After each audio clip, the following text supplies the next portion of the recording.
Hey everyone, this is Eric Huey, host of the GenWhy Leaders podcast, where we interview and learn from millennials who are leaders in their fields. These are individuals who have started their own businesses, have a high-ranking title within companies, or simply pursuing non-traditional means, such as their passion or hobby, to support themselves and their families. There still exists this negative stigma around our generation that we are entitled, lazy, and unreliable. So my goal is to prove that wrong, while also inspiring millennials to become the best versions of themselves and go after the big goals. On this episode of the GenWhy Leaders podcast, we hear from Matt Honeycutt, who is the Director of Graduate Business Admissions at Rockhurst University here in Kansas City. Matt's going to be talking about being intentional with your time and how focus and time management can lead to more success than having worked massive amount of hours. Not many people in their 20s have a director level title, so I think this will be a really great interview for anyone who's looking to climb the ladder, so to speak, or get that next promotion. Matt's a great guy and a great leader, and I've always been impressed by his time management skills. But more importantly, Matt tells us about the importance of having focused and intentional time when you're at home in this interview. And I think that's probably the biggest key takeaway, because as we are successful young millennials and entrepreneurs and business owners and people trying to succeed and go after big goals, no matter what we achieve in life, if we don't have a good support system from our family, our loved ones, our significant others, then what's it all worth, right? But Matt says it way better than I do. So without further ado, here's my interview with Matt Honeycutt. Matt, thanks for joining us on the show today, on the GenWhy Leaders podcast. Usually start off pretty simple and just give the viewers or listeners rather a frame of reference and kind of, if you don't mind, just tell them a little bit about yourself and what you're doing currently. Yeah, absolutely. Happy to be here. Happy I can be a part of this. It's great. I'm Matt Honeycutt. I feel like who are you and what do you do? I feel like full-time father is like what's going on right now with a 1-year-old and an almost 3-year-old. But as far as career or profession, I'm a director of graduate business admission at Rockhurst University in the Hellsberg School of Management. Been doing that for a couple years. Been at Rockhurst for 4 years. In that job, I oversee recruiting efforts, strategies, admissions, application process, everything involved with that for all of our graduate business programs that are in the evening. So we have an MBA, Master's of Arts in Management, an MS in Analytics, and a bunch of certificate programs. So I kind of am a part of that, and obviously, a few other things here and there. But that's my role right now, and I really enjoy it. Thanks for the overview. And then the other question that we kind of prompt listeners with to start off the show is, what's your why?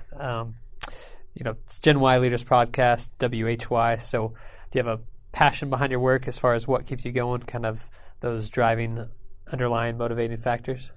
Yeah, so this is probably, I'm probably selling Rockhurst University in getting my MBA here, but it really usually boils down to serving people in some capacity.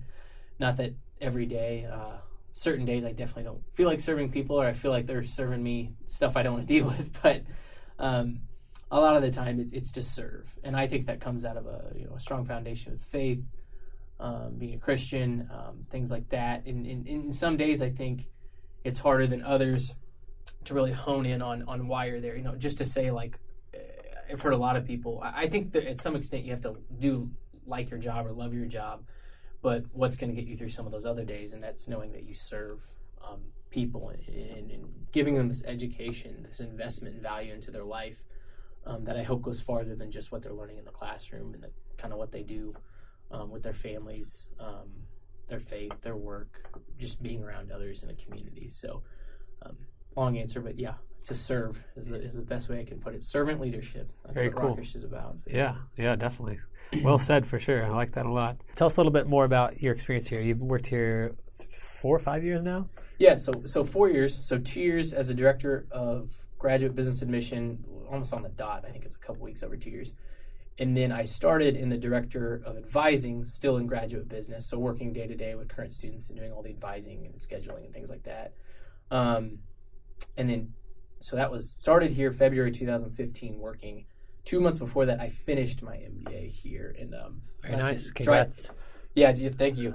So what was crazy about it was I always make this point, and I had good instructors that made this point too, but at the end of the last month of the program in December of 2014, I reached out to the current director of graduate admission and then someone who was in the advising role, but I knew that position was opening up. And I said, I just want to thank both of you for what you did for me here, and planning things along with my, with advising me, doing all the things, getting me through the program.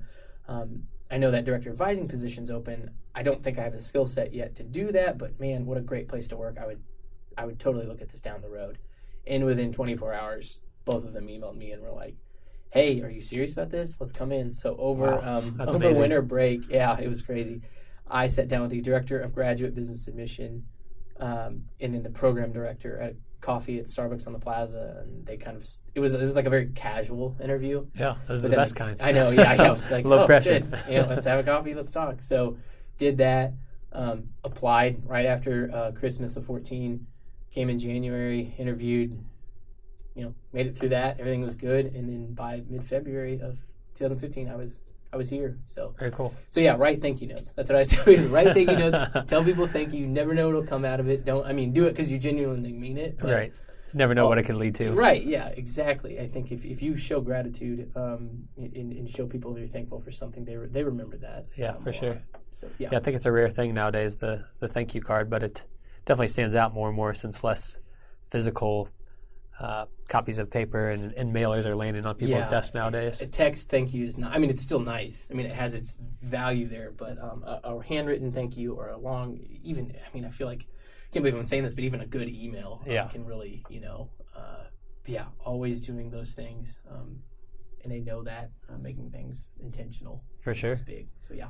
So it sounds like the advising role was a little more behind the scenes, helping students one-on-one, and now the admissions side is more external facing, getting clients. Here comes the business hat. Yeah, getting students in the university. Is that correct? Yes. Okay. Yeah, and clients is still a good word. I live on the side of education, so when I hear clients, I'm like, what? So I'm students, prospective students, but right. Same model. Same thing we're trying to do.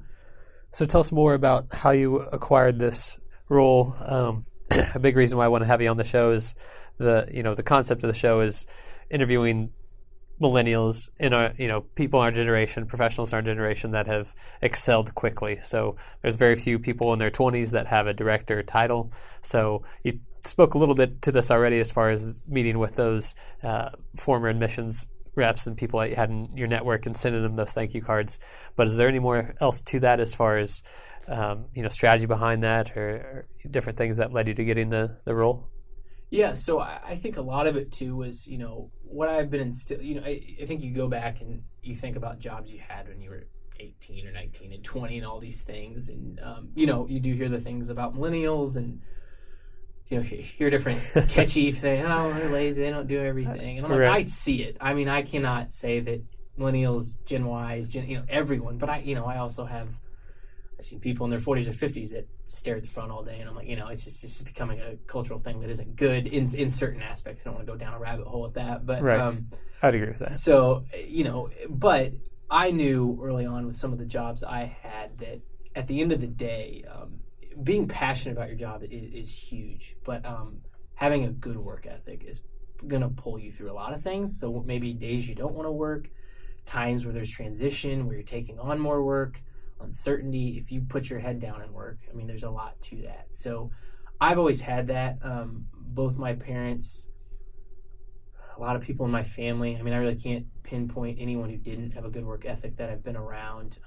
You realize I had a job through college. Still, it's where my wife works, actually. She's a manager there, but those are 40, 45-hour work weeks. I work out in the heat for half the day or certain days, work inside the store, deal with people face-to-face. And it was a lot of problem solving. I didn't know all the technical ins and outs of selling. They sell fireplaces and selling swimming pools or renovating and doing maintenance on that stuff. And right. So I had to figure out how can I be of value. That was really it. So if I step into a role and I do things, it's really to try to be of value. And I think that's been one of the biggest things, the work ethic, and then understanding what's my value, where's my weaknesses, and my strengths, and where do I go with that. There's some anxiety in that, but I think if you understand that anxiety is normal, in figuring out those areas, it really you understand. Okay, it's normal to feel this way about this situation. how do I work through it? How do I start organizing myself in that? And I think some millennials definitely get a good or a bad rap on that because there's a lot of attention pulling each way, or there's maybe been someone along the way who's really pushed, find what you're passionate about, which is good, is absolutely needed. But I also think people will, and maybe I'm looking at this from the getting an undergraduate or bachelor's degree, is, trying to find that balance of what do I have skills in? What am I going to have a good work ethic in? But what do I like? I really like sports, but for me to get into sports management would just be a hobby. I mean, it would just be like, that sounds really fun. Yeah. I would love to work for the Royals or the Chiefs and, stand next to Patrick Mahomes every day, something, dream job like that. Yeah. But I don't have a work ethic or a value or an intention to want to do that. And some people do, and that's great. I just don't. So it's finding that balance, not being so cynical or so like, I got to go find where only money is. Right, yep. I mean, that's hard. I think that comes from who raised you, how you were raised, people around you, mentors, things like that. Mm-hmm. So that was a key component in everything. So I think the work ethic for me, learning it young, having a job by 15, even if it was a part-time job, just made sure I know that I need a means to an end. Mm-hmm. But the best thing you can do, obviously, is I tell students all the time, get yourself in front of any internships, paid or unpaid, anything, because it won't maybe tell you what you want to do, but it'll tell you what you don't like. Yeah, and which is equal value. Yeah. I mean, I know that seems like a long list of I'm sure there's a lot of things I don't like, but it can help hone. Experiences can help hone what you want to do. Right. Really craft. Okay, I like that. I don't like that, and I'm good at this, and I do like working at this. But gosh, I never want to touch that again. Yeah, for sure. For example, I knew when I was knee deep in a swimming pool that hadn't been open for 2 years and there was dead animals in it, I didn't want to do that the rest of my life. So I figured that out pretty quickly. Right, yeah. I would imagine so. Yeah. That's funny. Yeah, I like what you said about passion too, because I think people can get confused pursuing that, to your point. Like, most guys are interested in sports, but, to fully pursue that and try to make sports a career, whether that be, on the athlete side or the business side of sports, it's going to be pretty difficult. It's going to be long hours. So it's like you have to weigh in what motivates you and what's your end goal. If you want time on your side, then working long hours in sports probably isn't going to work out for you in your favor. Let's talk a little bit about the kind of the current state of education with our generation as well. I know a lot of people are debating on going back to grad school if they haven't already, and there's kind of two decisions to be had, right? I was of the mind to go straight through undergrad to grad school, and I believe that's what you did too, correct? Yes, yeah. Yep, that's it. And then there's this other camp, if you will, that says, well, you should go out and get at least 5 years of experience and then come back to grad school. But at the same time, there you might not have the same freedoms. You might have family obligation or significant other that you're wanting to spend time with. So what's your take on that? So a couple different ways I'll go about it. Yes, both of us, I saw it too, is like, I want to do this now. Not that I necessarily had any idea when I'd be married or start a family at that point, but I just knew life it tends to get pretty hectic later on, with different things, and I didn't want to try and balance all that. And it was of good value. I did work, so I did the program I did it at not a super fast pace, like in 1 year, but I did it in about two years or so, and just a little over 2 years. So I did work full time. I was an assistant manager at a running specialty store, which was cool. It was very cool, great to be at. Not bad money, especially for someone right out of a bachelor's degree. But they were pretty flexible. I worked more about 35 hours a week. So I took 2 classes at a time throughout the whole thing. It was good. I felt like I could apply a lot of that knowledge. So the big question is, if you're going to go through it in 1 year and not really, let's say, work much or work very little, okay, but it will have a return on investment, but you might not walk into some role and think, I have an MBA, I'm going to make X amount of money more. It still might be an entry-level job. You might make no more than if you had a bachelor's. Yep. But the idea is, okay, it's a professional degree, an MBA. So how do you apply that? Right. How are you going to make it applicable? Because I sat in class with people that were around my age, were 30, were 35, even older. Some were 40, 45 and older. But they were in full-time jobs, maybe even in a management position. So they really felt like, I'm going to use this. They could bring a lot to the table in the class too, where I felt, I'm starting off in my career and there's some things, but wow, you all have a lot more functions and knowledge where you're going to apply this. So that can sometimes, it might be the negative of doing it early. But if you can just keep with it, I would tell people early, keep those notes, keep those books. There's a lot of things there that maybe you'll pull up. Like now, I'm like, wow, I need to go back and revisit some of this stuff, even more the last 2 or 3 or 4 years. Right. So I think about that as well.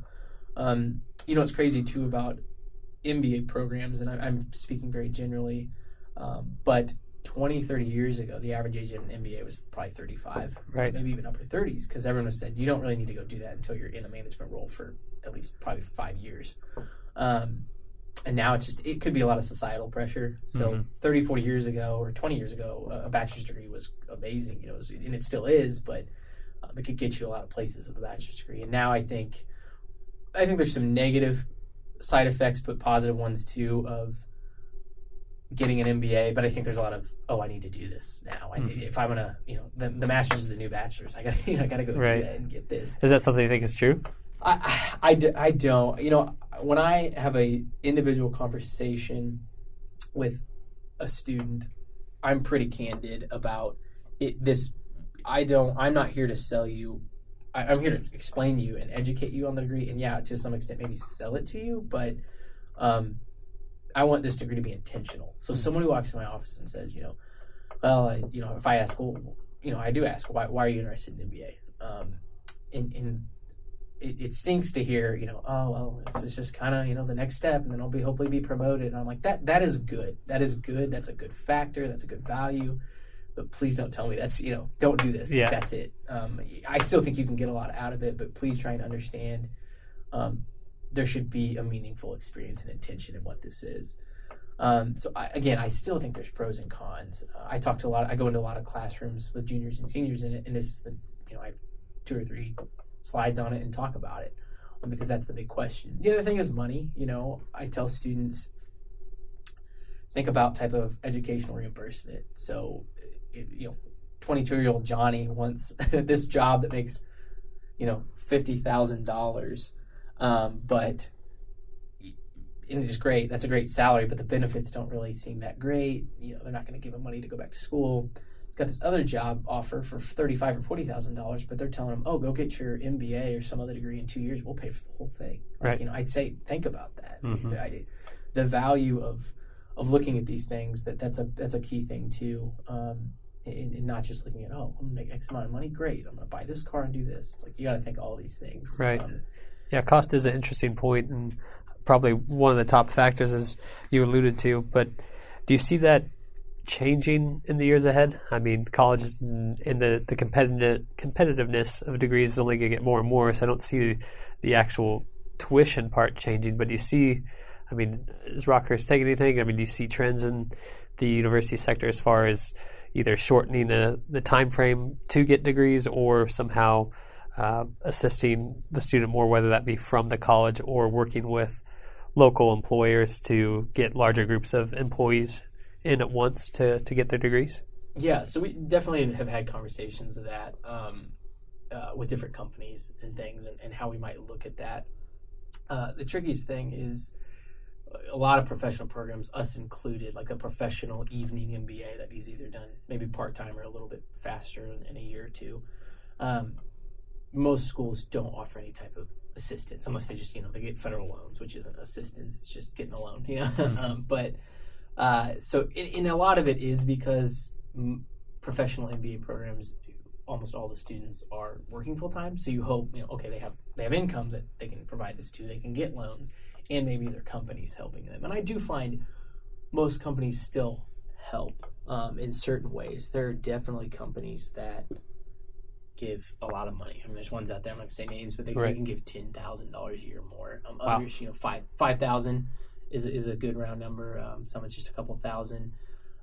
So what I've seen in the market of, at least from professional, graduate business degrees, is trying to give people little teasers and micro credentials to getting the MBA. So, case in point, University of Illinois has an iMBA that you can do online. I think it's through Coursera, which is like an open source learning thing. And you have to pay money, but it's substantially lower than an MBA. I mean, you're talking, I don't know if it's a few $1,000s. So you can get these credentials, have that as official credentials. But then if you want to move to like University of Illinois' online MBA, they'll say, okay, these are going to count for so much of this, which I think helps decrease the full cost of the MBA. But it's what we call in education, or especially in graduate business education, it's called stackable credentials. Okay. So it's like, hey, don't feel like you got to go buy this, or purchase this $20,000-$30,000 MBA. Right. And you're feeling like, I don't know if I really want to do this. Go take a chunk out of something that you like marketing. I really want to get more into marketing. Okay. Let's take these marketing credentials and courses. And then if you decide to go to the MBA, great, you're going to get some credit for that. If you don't, you still have this other credential. So from Rockhurst being, a bit smaller school than University of Illinois and other schools, it's harder for us to do that, with resources and money and things like that. Yeah. But we try and look at things. We have a lot of certificates to do that. I don't know. I see a lot more of what University of Illinois is doing happening is, this is a business and you have to be innovative in it. Mm-hmm. So I find that, if you just think you can push out an MBA for this amount of cost that has this same time frame, you will see the market probably erode. So we do have to think about ways to change it, and be innovative and just keep up on what's going on. But I don't know how it'll change. That is tricky. I mean, undergrad. The other thing too is undergrad will definitely be something that changes. You've seen some private schools. I don't think in Kansas City lately closed, but around the United States, and they say that'll keep trending up. Smaller schools, so usually private. But, what also is interesting over the next 5, 10, 20 years is you're going to see, I think, a decline of those who are traditional students. So 18-year-olds and things like that. But the adult learner is just huge. That market is massive. And that's adult learner meaning needing a bachelor's degree, needing an associate's degree, or needing a graduate degree. Okay. So you have to think like those are people that are 35 and 40 and they have kids and they work full time. So yeah, in your mind you think, okay, online courses or this, but you got to think even more outside of the box. That's going to be the big thing. Right. Education and cost. Yes, cost is definitely a big thing.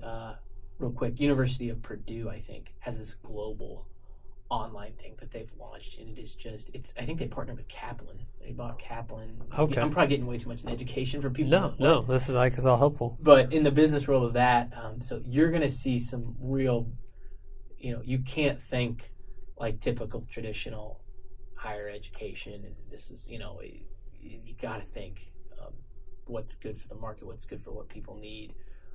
But you don't, the big side when you talk to faculty and professors is, I don't want to make this, less valuable or less accredited, or I don't want to teach what I taught in a 16-week course in one weekend. How can I do that? So you gotta be flexible. You gotta and you gotta respect that too. Yeah, for sure. Because again, being intentional, we don't want to make everything super fast, super quick, and you have a degree. Yeah, we definitely have to err against the instant gratification culture that we're in currently. Everybody in competitiveness on top of that. To your point about, the advanced degree is going to get more and more popular if it isn't already. It's just something to be aware of for sure, I think. Mm-hmm. So appreciate the overview on all that. Each episode I usually theme. We've talked about pivoting in past episodes and self-awareness and making sacrifices for your career. And you've really already provided a ton of value on the importance of secondary education and kind of that current state of the education market as far as advanced degrees go.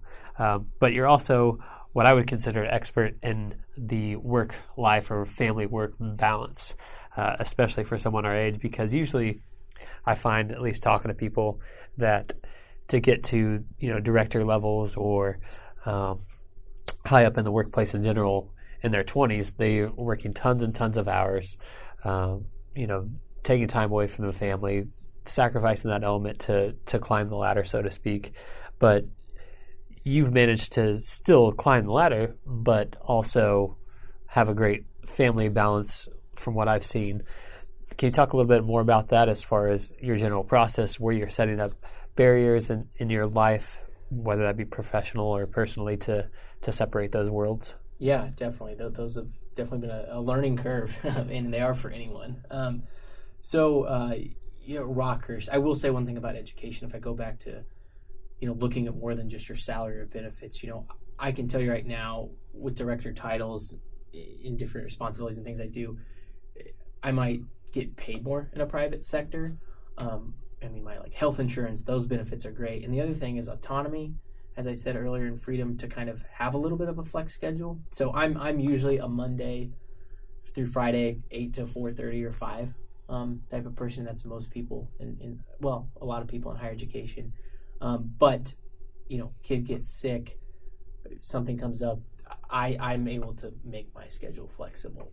So that's a big thing too. It's very, very easy to do that and make that way. So I think I've been very fortunate and blessed with being at Rockhurst to say, I don't feel like I don't have this week of travel, or if I want to move up, I need to sacrifice time and be gone these weekends and these nights. I have very little weekend and night things. I travel maybe a couple times a year. Being based in Kansas City and my job mainly focusing on relationships with organizations in Kansas City, that makes it a lot of day trips for anything I have to do. So that's been a huge blessing to have that and to be able to do it. But I don't. What's nice is I might check my email occasionally on the weekends, but I don't really feel like I have to a lot. If I do, the biggest thing with my wife is communicating. But she works too, so it's communicating if we need that time at night or on the weekends. We usually push to do that when the kids are already asleep by 8 o'clock, if we can. But really, not a lot of things run into. Now we do, my wife and I have conversations if those, looking at furthering myself in my career. Okay, what would that look like? What does that look like for our family? What does that look like for jobs and work and flexibility and scheduling? As I mentioned before we started the interview, is got a 1-year-old and a 3-year-old, and they've gotten sick just like they should. As it happens, I've gotten sick. So you really have to think about how the flexibility and things like that work, and finding a company like Rockhurst and other ones out there that do that. Understanding, hey, I got a little one and they're sick and I'm going to be at home, but when they nap and later on or when they go to bed that night, they know I'm going to do what I need to do. I don't question that at all. So it's good to have that mutual understanding with your employer, and then also the communication, the open lines of communication with your spouse. Yeah, that's been key. Being fortunate in that area with everything has made it great. I'm also very intentional with the time with our kids, whether that's a phone in my face for my own personal want, or thinking about work, or because those things come through your mind. Even if you're not feeling like you have to get a bunch of work done, you're thinking about something, maybe a project, or how you could resolve an issue. Right. But Emily and I really over the last few months have worked to focus on that intentional time. They're only, you can say a lot of cliche things. They're only young ones, and they are, and it does move fast already. I'm sure, But you guys have any specific rules as far as we're not going to look at phones after dinner time or even before dinner, or not bring our phones into a certain room? Yeah, like so we basically, I work Monday through Friday. My wife works Monday, Wednesday, Friday, and usually most of the nights, not all of them, I'll pick the kids up around 5. She gets off work around 5:30. She lives fairly close, and it's not only do we put the phones away all night, but they get home, we all eat, we bathe them every night. We might eat a snack, might watch a short show or TV, but usually we try and play or do something else. And then that time goes so fast that they're in bed, getting ready for bed. I think the 1-year-old Harrison, he goes to bed at 7:30, and then Opal, our little girl, she goes to bed at 8. So it's like clockwork every night. It's I love it as a routine. I'm and Emily loves it too. So really, but there's always those little moments where that technology could work its way in. Kids are playing in the bath. I could look at my phone. I could check sports. I could, go through this. I'm on a big kick now, though. I'm reading a book called Digital Minimalism by a guy named Calvin Newport. Yeah. Okay. Just within the last few weeks. It's social media is great. Basically, what he says is pull back from all of this, this what you think is, it's not conversation, it's connection. You think you're connected to everything. Pull back from it for 30 days and then maybe reintroduce it. But the whole point, I've said this word I feel like 100 times in this interview, but intentional, what's the purpose of putting Instagram back in your life? And if it's to see what friends are doing, that's not a problem. But okay, let's limit that. Let's make that 15 minutes every night or 10 minutes every other day or whatever it is. So Right. So we started that. So it's like I just go throw my phone in the bedroom, and Emily does the same, and that's it. Yeah. So yeah, and I think the weekends are the hardest, to kind of dissect yourself from that. But Right. yeah, we've done a really good job about it, playing with them, having fun with them. You become nostalgic, so you just try and take your mind back to being like super imaginative. So, Right.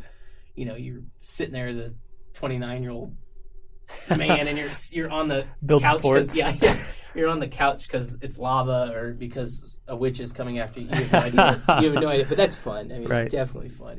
You need that. Yeah, I feel like adults need that just as much as kids. Oh gosh, stimulate the mind. Oh yeah, Open it up a little bit. Too serious sometimes. They gotta let go. So yeah, That's awesome. What was the name of the book again? Digital Minimalism. Okay. He's got some other book called Deep Work. He's a computer scientist, I think at Georgetown. He's never had social media. He follows some blogs and some newsletters. But yeah, it's amazing. I mean, it's crazy. From what I've heard you talk about, it almost sounds like the Whole30 diet, but for social media. Yeah, and then you'll also think that your smartphone is like meth. I mean, like it's like you're like it's not.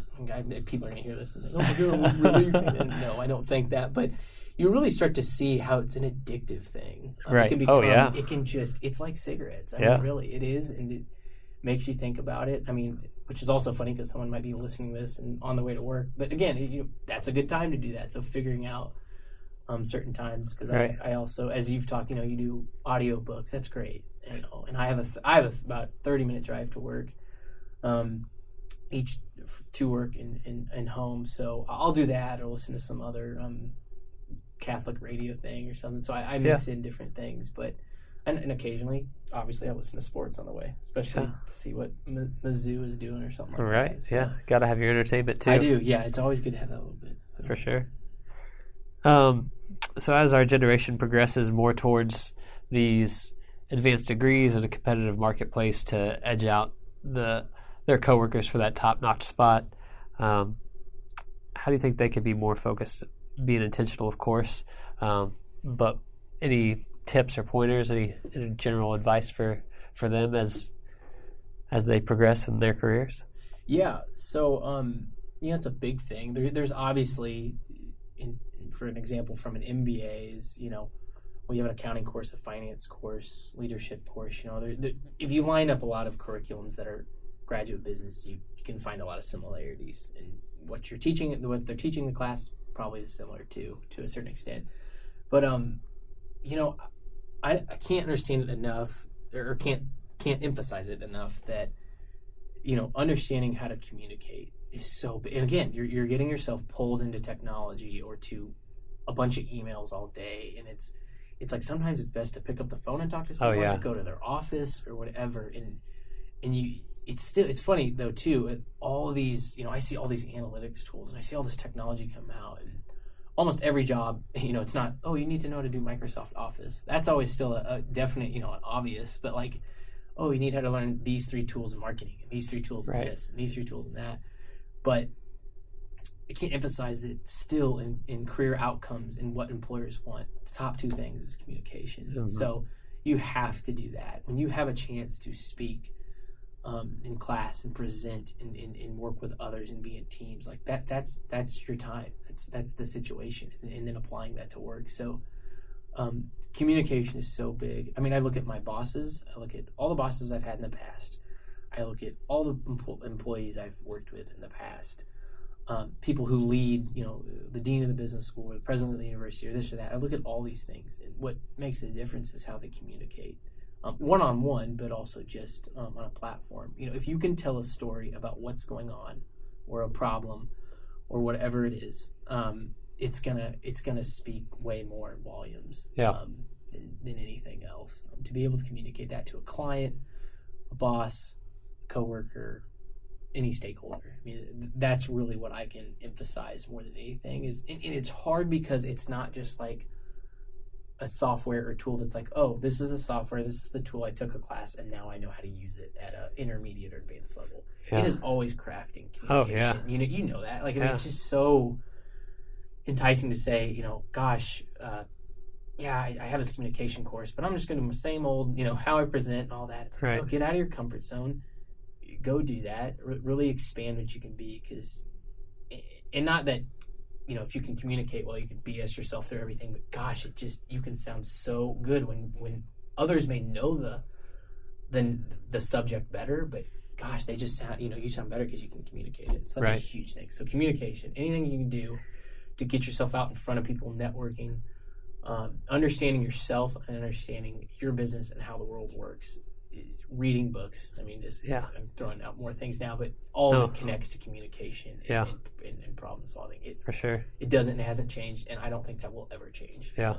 What are some books or resources that you would suggest for either work-life balance or the importance of advancing your education? You also mentioned the importance of leadership and that being a realm that you're passionate about. I guess now broadening it to almost anything, what are some good reads out there that you'd recommend to listeners? So I've probably, not counting this year, I've read the past 3 or 4 years, I've fully read maybe 2 or 3 books a year, but I'm already almost done with book 3 and we're only 2 months in. Awesome. I'm really pumped. Congrats. Thank you. And it shouldn't be how many can I do in a year? But you do okay, this is good. This is good. I like this pace and what I'm doing. And a big piece of that is because before even reading Digital Minimalism, I started to say okay, I'm not going to stare at my phone or watch Netflix as much at night. Or really at all at this point, but let's read. Let's just read 10 pages a day. Let's read at lunch 10 pages a day, kind of go from there. And it's luckily I have snowballed into, I pick up a book and that book mentions another book and I go get that book, know? And it's I think that's what great writers do and what I'm reading. But so Digital Minimalism, I haven't read other stuff by the gentleman named Cal Newport. And Digital Minimalism just came out, I think, within the last month. Okay. But he's got, just the way he writes, you understand it. It's direct. That book has been great. Really gets you to focus on more meaningful things. He talks about technology and loneliness and how that pulls at us. It's just because you're connected to so many people and you like so many things and all this stuff isn't a conversation like we're having right now. So that was good. Great book to be about. That came off of a book called Them by a Senator Ben Sasse. He's a Republican senator in Nebraska. And I don't plug, obviously I'm not here about politics or anything. Right. But he does, I think, a really good job of staying out of politics and making that. He'll say where he stands, but he'll talk about how me and, this Democratic senator had this trip to the Middle East. And, we understood we were friends. We're mutual. We didn't look at each other as, well, you think this and I think this, so we can't sit next to each other on a plane, or something like that.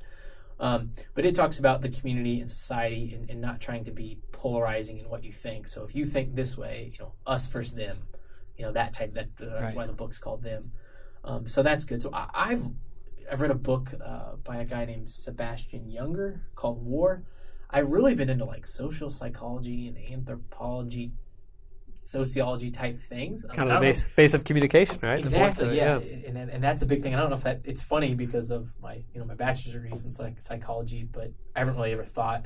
I still don't necessarily think about having a profession in that, but just how being really aware of the people around you and all the communities you're in, and that you see over time the meaningful things in talking with someone and working at something. I probably feel like with kids that's been the biggest thing. Is putting in the time to see them develop and grow, but having patience with yourself. It's funny because I tell my 3-year-old to be patient all the time, and I'm like, I could tell myself that every day too, or I try to. So those are some good books. Leadership, you've mentioned some good ones too. Anything by John C. Maxwell is great. Jocko Willink, you said that. I've listened to his podcast. Those are just some recent books. I've really been in looking at communities and society and the effects of things. Again, not being political about it. So that's been my big thing. And it might be at a point where people listen to this and they're like,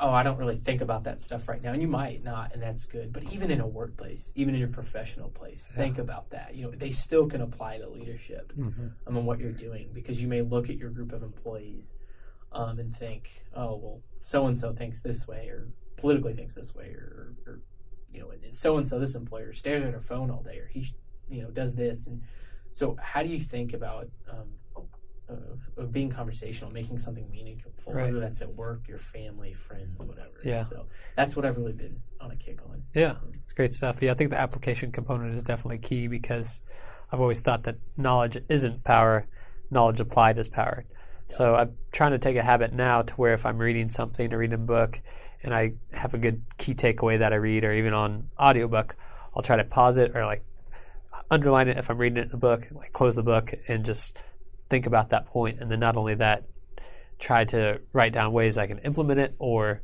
just be cognizant of it when I'm in a situation that the book's referencing in the workplace or in personal life, and try to think through how I can actually apply that.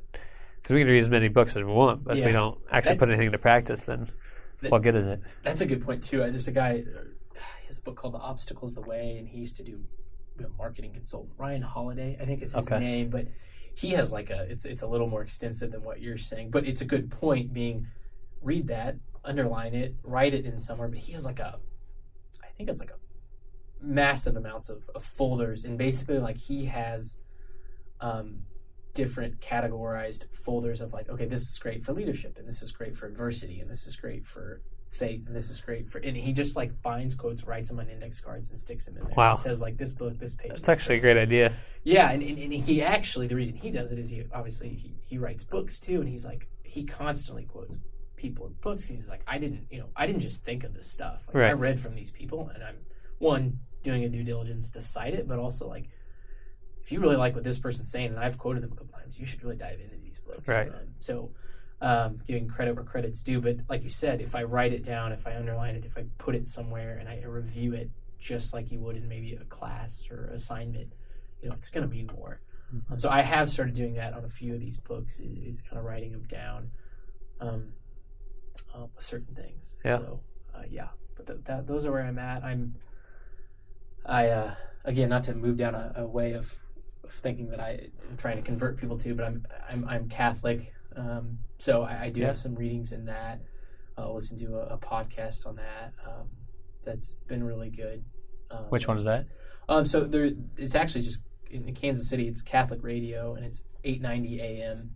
And there's a priest named Father John Ricardo. Okay. And he literally has a segment, and I think a lot of them are archived. So you might hear him do a talk 10 years ago. But right. A lot of Christians, they're always relevant. Oh, yeah. They're always relevant. So from 7 to 7:45, I around that time, I drive to work and I hear him do one there. And it's always just on something with Catholicism and what the church believes and how it teaches. But again, not looking to convert anyone. If you go listen to him on there, he is such a great communicator of just explaining things, of just saying, hey, this means this. And he's honest in his struggles and what he's doing. So many a times I've really wanted to hit the sports radio.